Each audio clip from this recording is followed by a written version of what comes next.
found a note in my lunchbox. Dream big, kid. It was from the millionaire who paid my college tuition anonymously.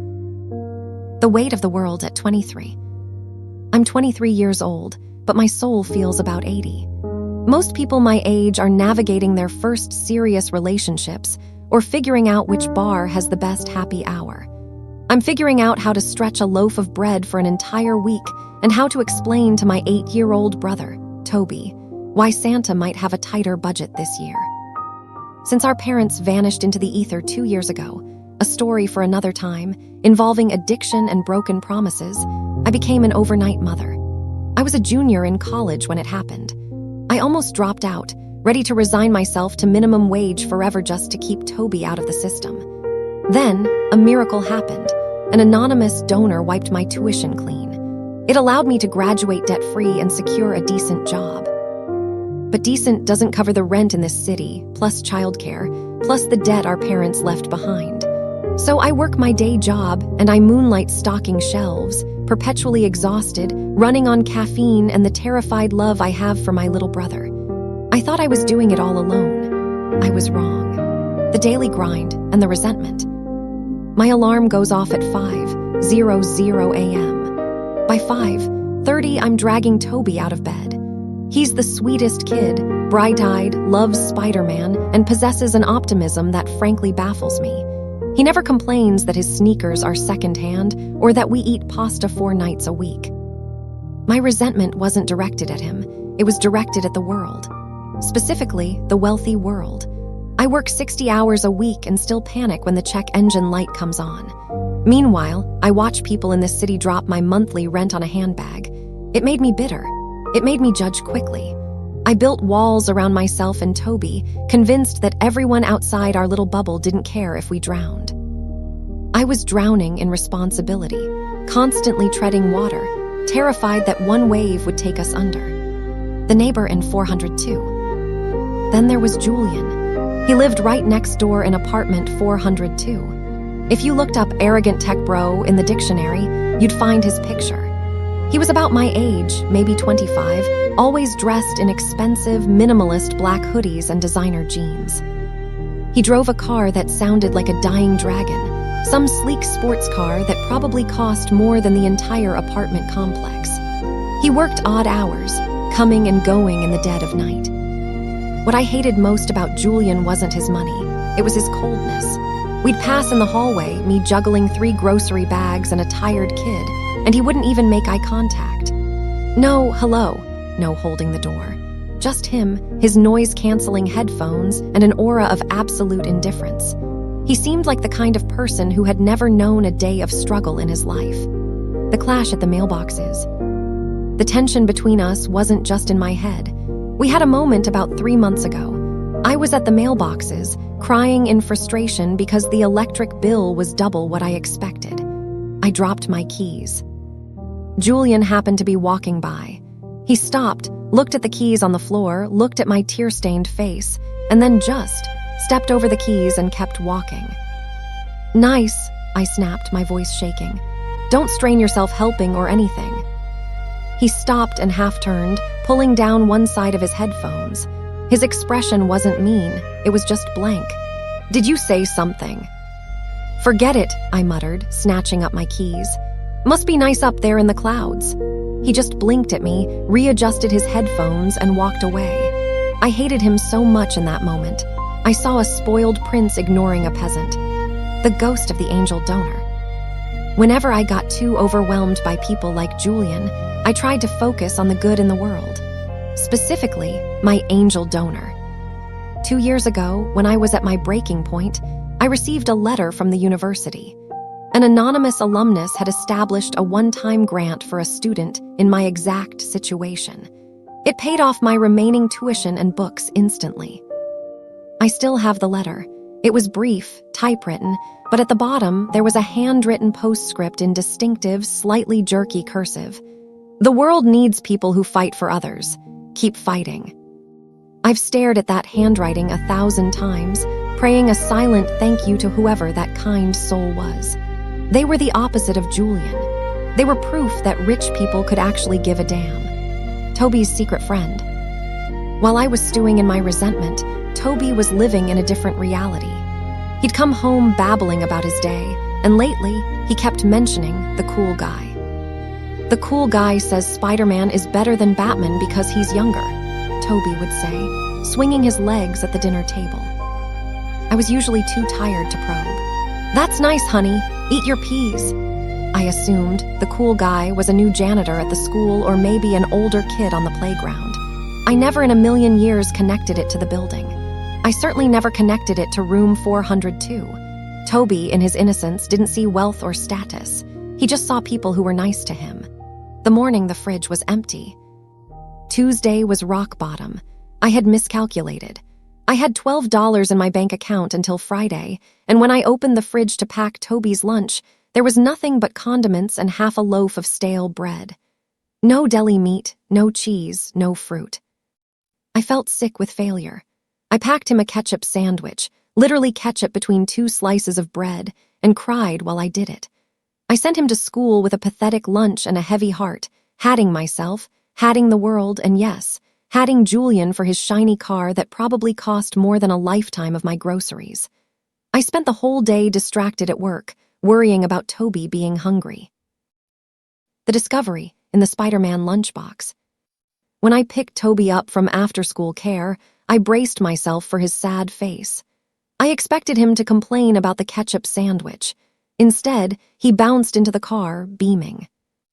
"Did you eat your lunch?" I asked cautiously.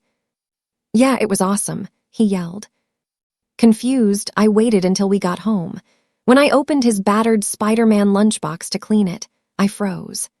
The ketchup sandwich I had packed was gone. In its place was crumpled artisanal wax paper that smelled like prosciutto and expensive provolone. And at the bottom of the lunchbox, stuck to the metal, was a bright yellow post-it note. "Dream big, kid." I peeled the note off. Written in dark ink were 3 words. "Dream big, kid." My heart hammered against my ribs. I turned around to Toby, who was already engrossed in cartoons. "Toby," I said, my voice trembling, "where did you get this lunch? Did you trade with someone?" He didn't even look away from the TV. "No. The cool guy next door gave it to me this morning. He saw me outside waiting for the bus when you were locking the door. He asked what I had for lunch, and I told him a ketchup sandwich." Toby shrugged. "He said that wouldn't build muscles. He ran back inside and brought me this huge sandwich. It had pickles that tasted fancy." The cool guy next door, Julian. The impossible connection. My brain couldn't process it. Julian. The guy who stepped over my keys. The guy who wears headphones to avoid humanity.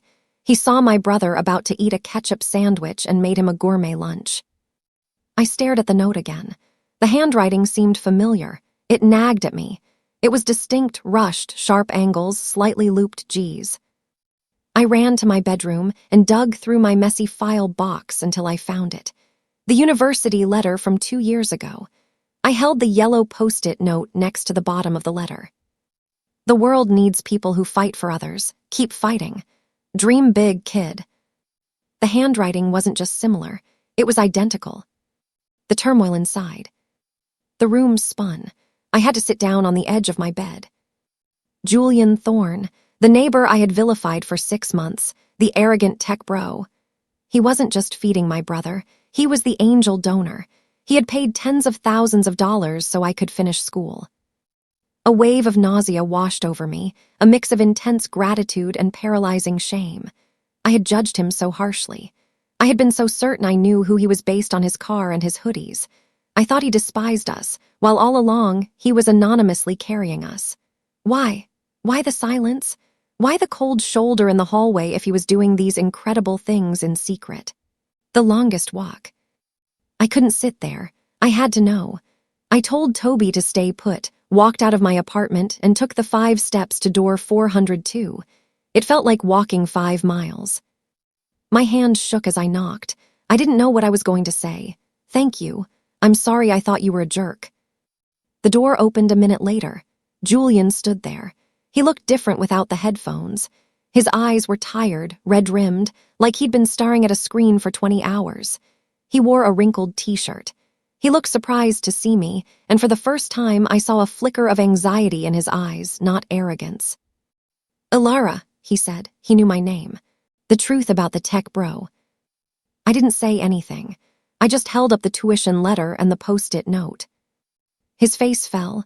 The cool facade completely crumbled, replaced by the panic of a little kid caught stealing a cookie.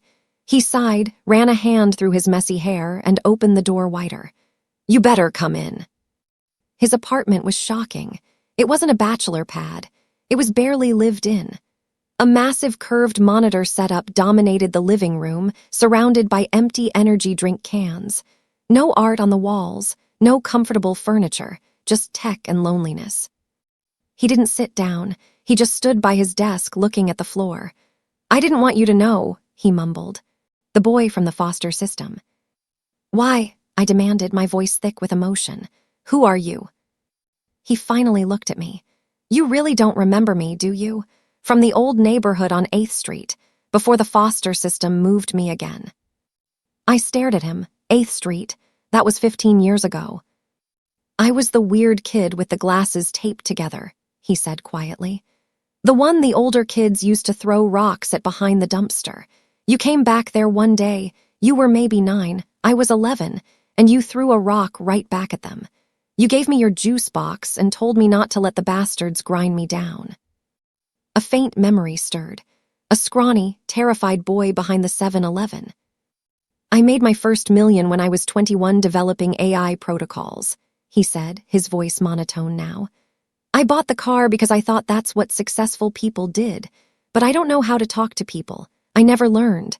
When I moved in here and saw you, I wanted to say hi, but I froze. I just shut down. It's what I do." The awakening and the hug. "And the tuition," I whispered.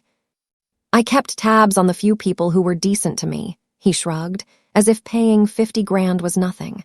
"I saw you were drowning. I had the means to throw a life preserver. And Toby, he's just a good kid. He shouldn't have to eat ketchup sandwiches just because the world is hard." I looked around his empty, expensive apartment. I saw the noise-canceling headphones on the desk, his shield against a world he didn't understand. He wasn't arrogant. He was socially paralyzed, a brilliant boy still hiding behind the dumpster, using money to connect in the only safe way he knew how. I crossed the room. I didn't think, I just acted on instinct. I wrapped my arms around him. He went rigid at first, like he'd never been hugged before. Then, slowly, awkwardly, his arms came up and patted my back. "Thank you," I sobbed into his wrinkled t-shirt, "for everything." Redefining wealth. Life is different now. Julian still wears his headphones, but he takes them off when he sees me in the hall. He comes over for dinner 3 nights a week. He's learning that pasta and cheap wine with people who care about you is better than eating alone in an empty penthouse. Toby thinks it's the coolest thing ever that his secret friend is now our regular friend. I learned a hard lesson about judgment. I saw a loud car and a hoodie and assumed the worst.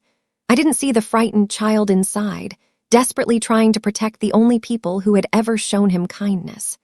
Julian used his wealth to build a wall around himself, but he also used it to build a bridge to us. The world is full of people wearing masks. Sometimes the hardest-looking armor is protecting the softest heart. And sometimes, the biggest heroes are the ones quietly slipping sandwiches into lunchboxes, waiting for nothing in return but the hope that a kid might dream a little bigger.